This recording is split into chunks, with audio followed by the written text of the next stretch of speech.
Découvrez Au cœur de l'immobilier par Century 21, vendre, acheter, louer, gérer. Travailler sans bouger de chez soi, beaucoup d'entre nous en rêvent, mais a-t-on le droit d'exercer tout type d'activité professionnelle à la maison? Pascal nous raconte son histoire. Bon, j'ai travaillé pendant de nombreuses années comme conceptrice, rédactrice en agence de pub, et puis à un moment donné j'en ai eu marre du monde de l'entreprise, du bruit, enfin de tout ça. Alors j'ai décidé de me mettre à mon compte et de travailler de chez moi. C'est plus confortable, je suis beaucoup plus disponible, notamment pour mon petit garçon qui a 4 ans.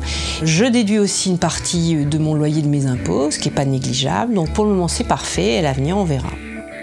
Sachez-le, vous pouvez exercer une activité professionnelle chez vous dès lors que votre bail ou votre règlement de copropriété ne l'interdit pas. C'est ce que l'on appelle une domiciliation sociétale.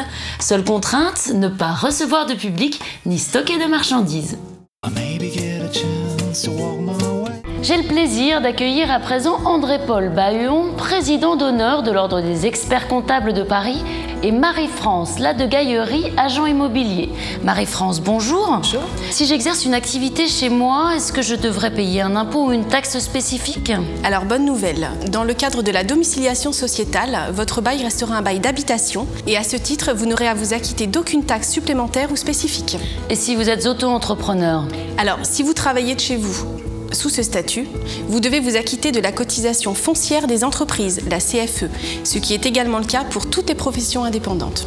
A contrario, pourrais-je déduire de ma déclaration, André-Paul, une partie de mon loyer et de mes charges? Alors, si vous travaillez chez vous en étant salarié d'une entreprise, vous ne pourrez rien déduire parce que c'est déjà compris dans les abattements qui existent au niveau fiscal. Alors, si on domicilie chez soi son activité, comment ça se passe? Alors, vous êtes locataire.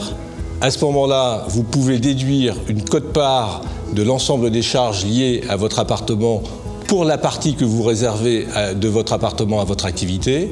Et si vous êtes propriétaire, pour un appartement, vous ne pourrez déduire que ce qui est facturé comme charge locative. Par contre, si vous possédez une maison et que vous spécifiez bien un lieu pour votre activité, eh bien toutes les charges liées à ce lieu pourront être déduites de votre revenu professionnel. Merci pour ces précisions. Retrouvez les autres programmes Au cœur de l'immobilier sur century21.fr.